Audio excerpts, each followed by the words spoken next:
Hello, je m'appelle Emmanuelle Soundiata, donc je suis responsable du concept Atelier Marie-Tête que j'ai lancé il y a 13 ans à Paris. Et ça fait maintenant 6 ans que je suis en Martinique, que j'ai réellement développé le concept en Martinique. Donc comment ça m'est venu?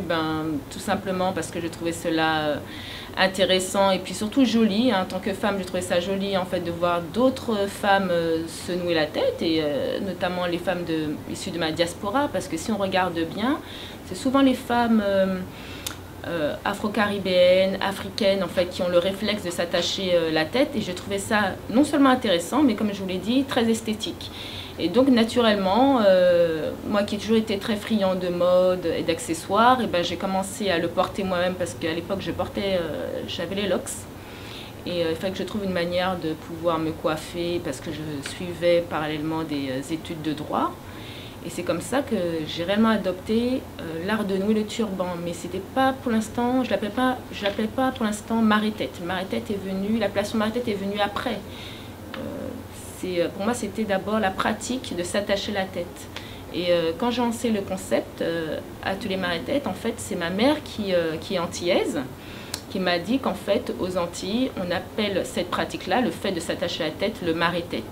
Et c'est ainsi que j'ai décidé de donner le nom Atelier Marie-Tête, parce que mes cours proposent des stages de 2 heures autour de l'art de nouer le turban. Et vraiment, la technique en plus de l'histoire, de l'aspect historique du Marie-Tête.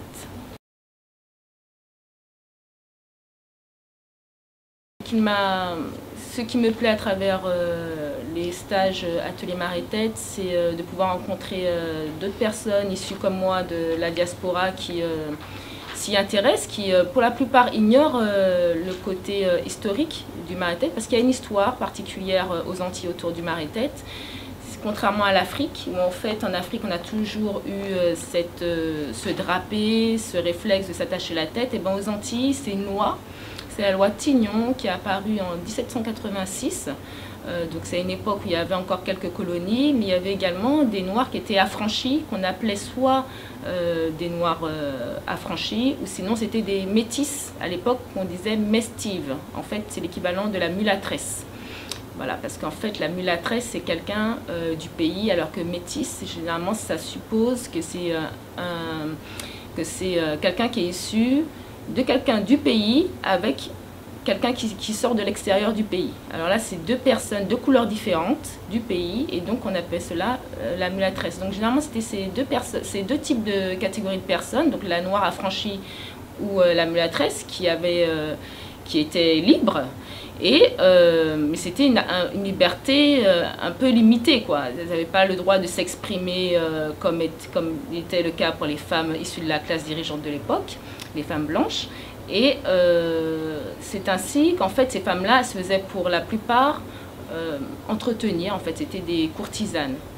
Et elles étaient souvent source de litiges dans les couples légitimes. C'est ainsi que le législateur a décidé de mettre une loi en place qui s'appelle la loi Tignon. Donc c'est une loi discriminatoire qui impose à ces femmes-là de se couvrir les cheveux, parce qu'on disait que leur afro était trop attrayant et qu'elle faisait trop de coiffures extravagantes pour attirer le regard de ces hommes qui pour la plupart étaient blancs. Donc c'est ainsi qu'on a décidé de les soumettre. C'était une manière de les distinguer, non seulement de restructurer la vie sociale, mais en plus de les distinguer des autres femmes de l'époque. Et elles, en fait, en réponse, pour défier l'ordre établi, elles en ont fait de l'art. Et c'est ainsi qu'en fait est née réellement la pratique du Marie-Tête. C'est-à-dire que le Marie-Tête n'était pas porté par les esclaves, puisque par définition, un esclave ne pouvait pas apporter d'intérêt particulier à son esthétisme. Alors que le Marie-Tête, étant donné que c'est quelque chose qui avait été imposé par moi, du moins pas le Marie-Tête, mais la pratique de se couvrir les cheveux, elles ont su sortir de cela cette substance artistique et une façon de dire, de résister, en fait, un acte de résistance contre un ordre qui voulait les soumettre. Et c'est ainsi qu'est venu vraiment tout le côté esthétique autour de la technique du Marie-Tête. Donc en fait c'est ainsi que le Marie-Tête s'est réellement répandu dans la Caraïbe, parce que c'était quelque chose qui était imposé par la loi Tignon. Et ce qu'on peut constater aussi, c'est que dans cette dynamique-là, au fur et à mesure, elles ont développé un modèle de marée-tête qui s'appelle la bamboche. En réalité, la pratique de s'attacher à la tête s'appelle le marée-tête, hein, mais est né de là le modèle qu'on appelle les bamboches. C'était le modèle que portaient les femmes noires, qui ressemblait un peu à ce que portait Erykah Badu, Kéo, comme ça. Et parfois, les métisses, elles mettaient un chapeau sur leur bamboche, justement, pour se protéger du soleil, parce qu'il n'était pas bien vu d'avoir la peau foncée. Et de fil en aiguille, dans les maisons d'habitation, donc vous voyez, en fait, le marée-tête n'est pas né dans les maisons d'habitation, c'est les coiffes traditionnelles qui sont nées dans les maisons d'habitation. Parce que parallèlement, dans les maisons d'habitation, il y avait des esclaves qui devaient entretenir les maisons. Et donc, ces personnes-là avaient l'obligation de se couvrir le sommet de la tête avec un tissu blanc, un mouchoir blanc qu'on appelait la toque, qui recouvrait uniquement le sommet de la tête. Et de fil en aiguille, en voyant les femmes se balader avec de jolis chapeaux, avec de jolies coiffes, eh ben, elles ont, grâce à leur simple bagage intellectuel, culturel et artistique, elles ont réussi à créer à partir de ce bout de tissu-là des coiffes traditionnelles, c'est-à-dire des modèles faits à partir uniquement du tissu, des techniques de nouage et d'enroulement, pour rendre la coiffe beaucoup plus élaborée. En fait, dans l'idée de coller un peu au modèle de chapeau qu'ils voyaient porté par ces femmes issues de la classe dirigeante. Et c'est comme ça que réellement sont nées les coiffes traditionnelles. Donc il faut savoir qu'aux Antilles, il faut distinguer le marée-tête, donc c'est la pratique de s'attacher la tête avec un tissu, donc à la fin de la journée on retrouve son tissu dans son intégralité, alors que la coiffe traditionnelle, qui est née dans les maisons d'habitation, au fil du temps on l'a élaborée de façon à ce qu'on ne puisse plus défaire le tissu, avec des techniques d'empesage, c'est-à-dire une colle qu'on créait à partir d'amidon de fécule, voilà, qu'on mélangeait avec de l'eau tiède, etc.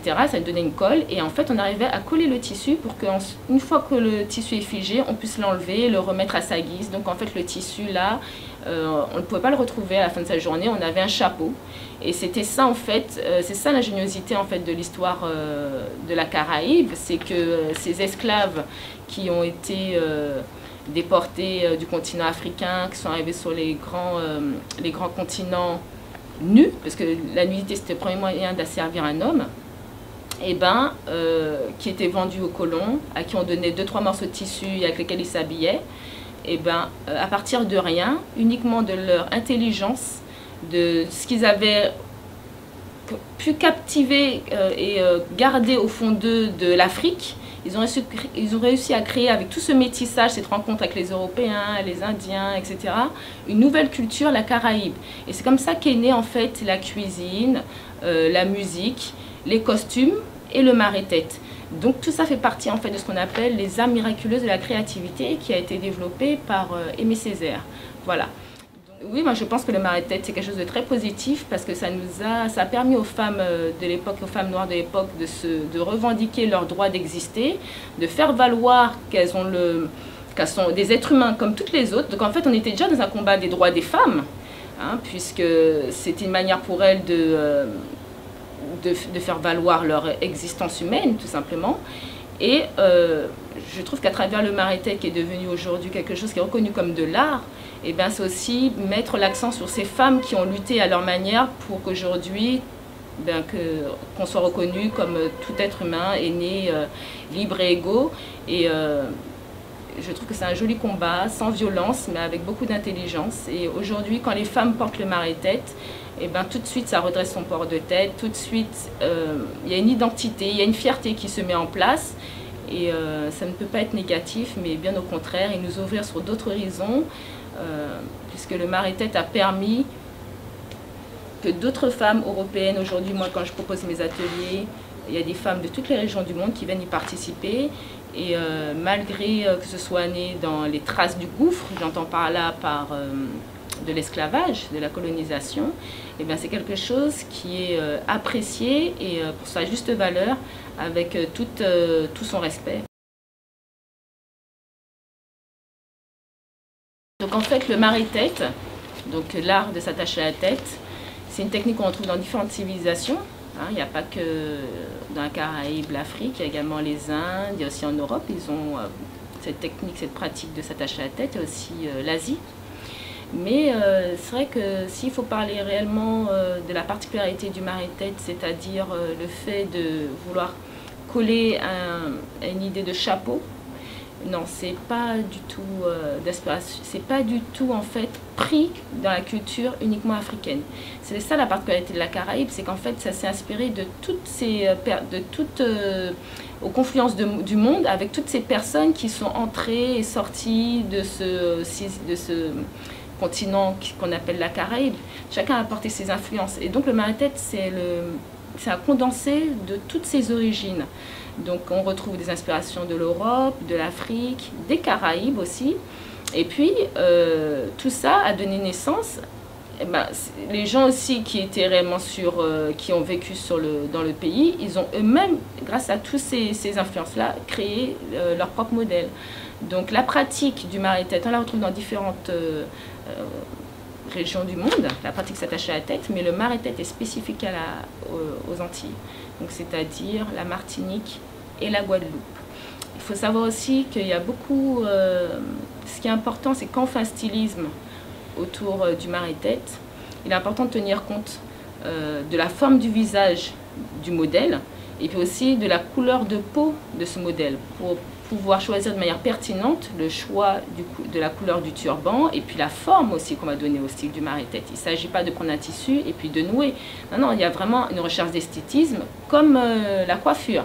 Voilà, et donc le but aussi des ateliers Maritette, c'est de faire comprendre aux gens que le Maritette n'est pas un cache-misère. Il l'a été à un moment donné, il ne l'est plus.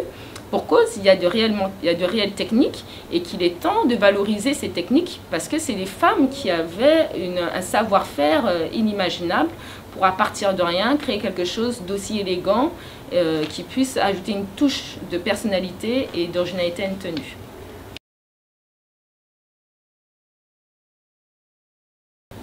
Oui, en effet, quand j'ai lancé les ateliers Maritette, il y a eu en Martinique particulièrement, il y a eu beaucoup de réactions négatives parce qu'il y avait encore cette image que c'est quelque chose qui servait de cache-misère, qui n'était pas suffisamment élégant pour pouvoir sortir avec, qui n'est pas suffisamment esthétique pour pouvoir vu avec.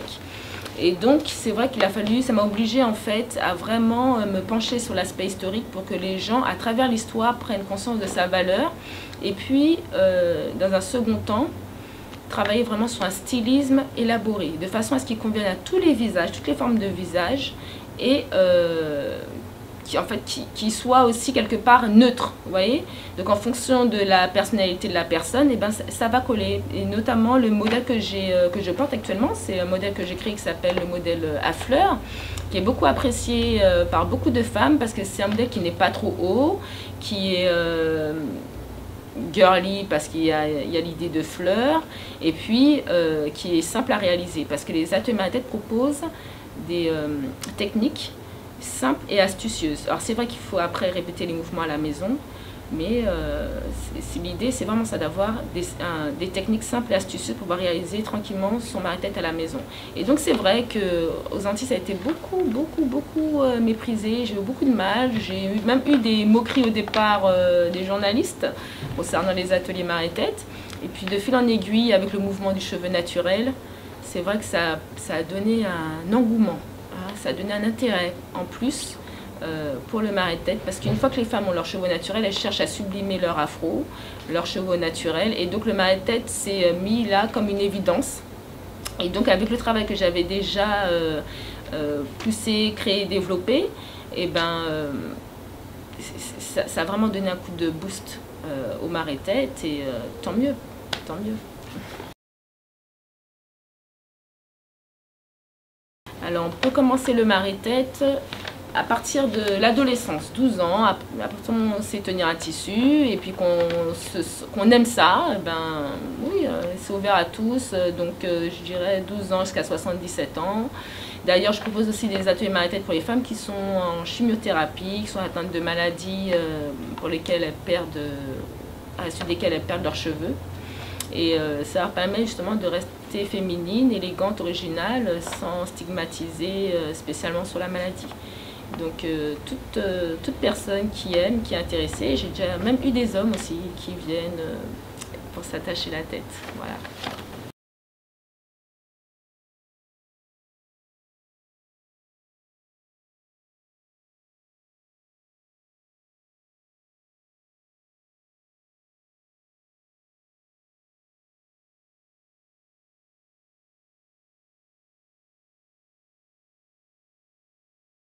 la personne qui sont pour moi de grandes sources d'inspiration dans mon travail, ce ne sont pas des artistes particulièrement, c'est par exemple ma mère, ma grand-mère, parce que ce sont des femmes qui ont été très persévérantes dans leur démarche professionnelle, ont fait preuve de courage.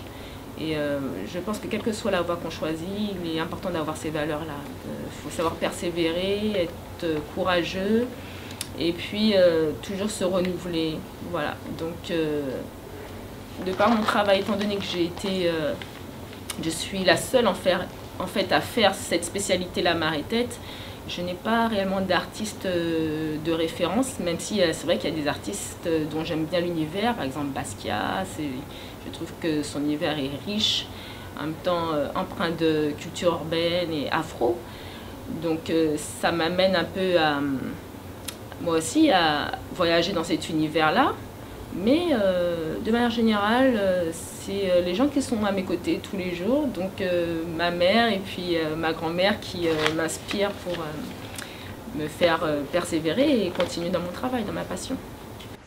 De retour en Martinique, Jean-Philippe partage sa vie entre son métier de paysagisme et son jardin secret de Valaisan. Des années d'un labeur passionné donne naissance en 1986 à un lieu incontournable